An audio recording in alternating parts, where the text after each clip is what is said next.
반갑습니다. 여러분들께서는 아마 이제 원광대학교 13대 총장인 제가 2018년 12월 23일에 이제 취임을 해서 취임식 때부터 지금까지 글로벌 개벽대학이라는 슬로건을 강조해 왔다는 것을 관심 있는 우리 재학생이라면 아실 거예요. 뭐 신문, 라디오, 텔레비전에서 수없이 외쳤으니까. 그러면 도대체 왜 그동안에는 그런 얘기를 별로 안 하다가 뜬금없이 박명수 총장은 개벽대학이라고 얘기를 할까 이렇게 생각할 수도 있겠지만, 사실은 이제 우리 대학의 그 교훈, 건학, 이념이라고 할 수 있는 지덕겸수 도의 실천이 그 개벽이라 하는 어떤 정신, 철학, 용어하고 아주 깊은 관련이 있어요. 이 개벽은 원래는 이제 중국의 고전, 또는 이제 현대적으로 얘기하면 중국의 고전은 어떻게 보면 이제 동아시아의 고전이라고 볼 수가 있어요. 유교 문화권, 한자 문화권 의 어떤 고전이죠. 그 고전 중에 이제 삼경 중에 하나인 주역이 있고, 또 그 중국의 역사책 중에 가장 유명한 책이 이제 사마천의 사기잖아요. 그 주역과 사기에 이 개벽이라는 용어가 이미 등장을 합니다. 우리나라에도 이제 삼국사라든지 이런 데도 개벽이라는 말이 나오죠.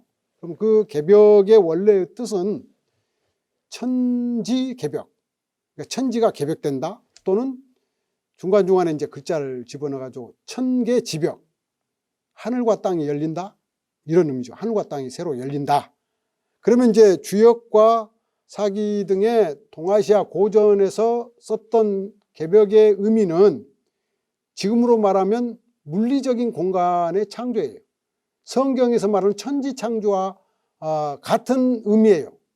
첫날은 뭐 하늘을 만들고 마지막에 이제 사람을 만들고 그런 그 창세기 신화가 나오잖아요.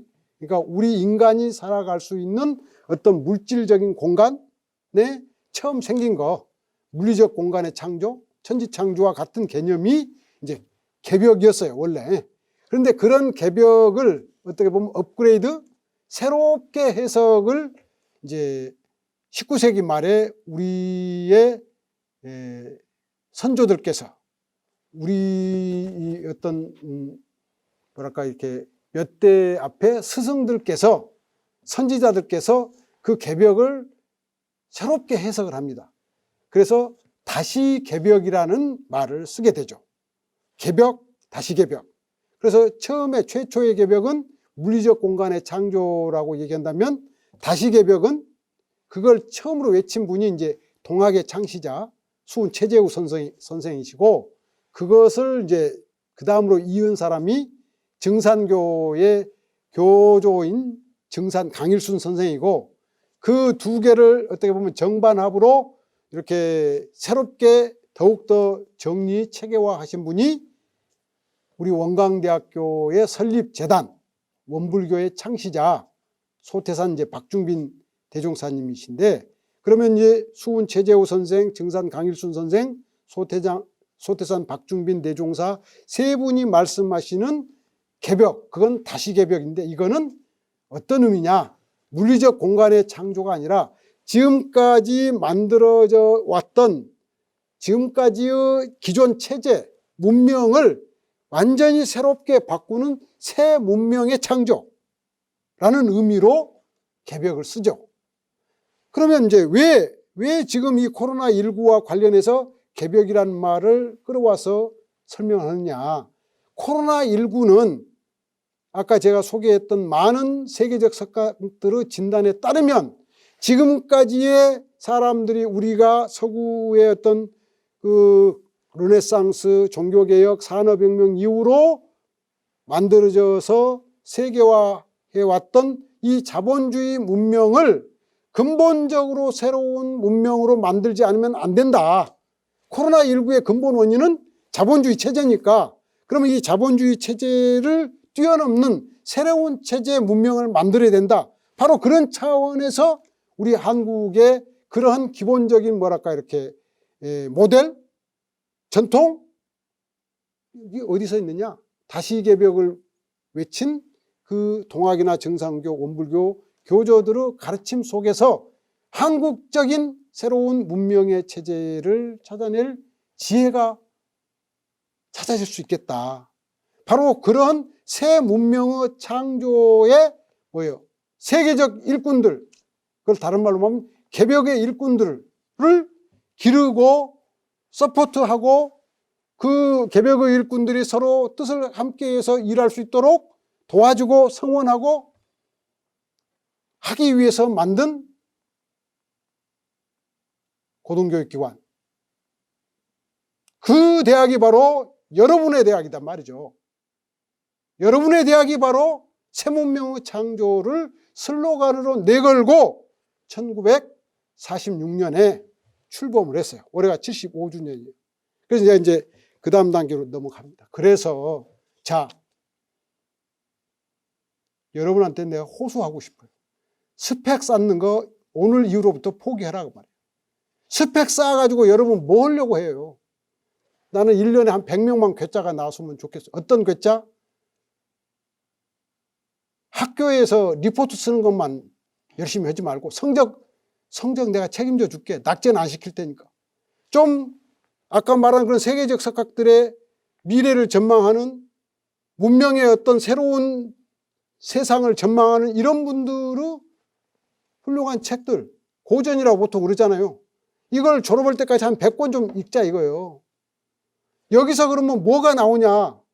책을 많이 읽게 되면 이제 기본적으로 무엇이 여러분한테 나도 모르게 생긴 줄 아세요? 풍부한 상상력. 그 상상력은 교수님이 자기 전공 지식을 아무리 열심히 가르쳐줘도 길러줄 수가 없어요. 책을 읽어야 상상력이 생겨요. 100권 좀 읽자 이거예요. 그런 책들.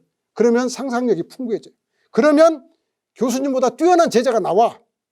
원광대학에서 꿈꾸는 개벽의 일꾼이 나와요. 세 번째, 프레젠테이션. 프레젠테이션이 뭐냐면 어떤 과제를 가지고 자기가 조사해서 정리해서 발표하는 거잖아요. 그 수업 심리학에서 보면 강의 듣는 것보다 자기가 직접 말로 하게 하면 훨씬 더 기억이 오래 가고 말로 하는 것보다 직접 뭘 만들어서 발표를 하면 더 오래 남는다 그러잖아요. 그러니까 프레젠테이션은 교수가 학생에게 심어줄 수 있는 가장 최고의 실력을 뭐랄까 이렇게 익숙하게 익히게 하는 방법이더라고요. 내가 해봤어요. 옛날에 디자인하고 학생들한테 프레젠테이션 3번 시키니까 완전히 교수님보다 몇 배 훌륭한 프레젠테이션 시키더라고요. 그때는 막 고통스러워가지고 힘들어하는데 나중에 이제 성공적으로 마치니까 수업평가 학기 말에 올 A요. 프레젠테이션 100번 하자. 그리고 마지막 인생을 살다 보면 공부를 하다 보면 걸리는 게 있어요. 가다가 자기도 모르게 돌에 걸려서 넘어질 때 있잖아요. 실수할 때가 있고 뭔가 이렇게 빗나갈 때가 있어요. 그럴 때 100번 넘어졌다가도 101번째 일어날 수 있는 용기. 그걸 우리가 한번 길러보자. 나는 여기에 개벽의 길이 있을 거다. 그런 생각을 해봅니다. 그리고 선배가 알려주는 지식, 교수님이 제시해주는 지식, 이거는 오래가는 지식이 아니에요. 내가 시행착오를 통해서 내가 많은 어려움을 통해서 몇 번 실수를 했지만 10번 실수해가지고 11번째 어떤 정답을 찾았을 때 이게 이제 진짜 내 실력이 되고 그걸 통해서 그 다음에 다가올 수많은 과제를 내 힘으로 해결할 수 있는 내 안에 뭐예요? 자력이 형성이 돼요.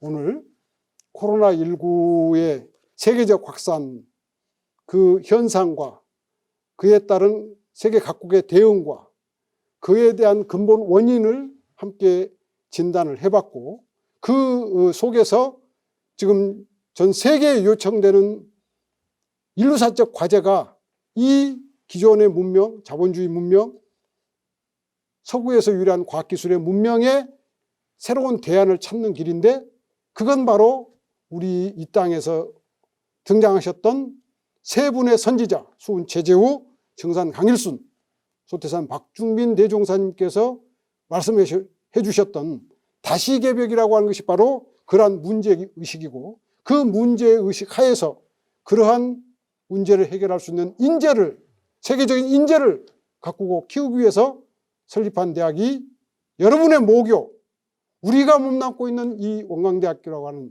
자부심을 가지고 운명개벽의 길로 힘차게 나아가는, 지칠 줄 모르고 나아가는 우리의 자랑스러운 학생들이 되어주시기를 당부드리면서 오늘 저의 강연을 이것으로 마무리하도록 하겠습니다. 경청해 주셔서 고맙습니다.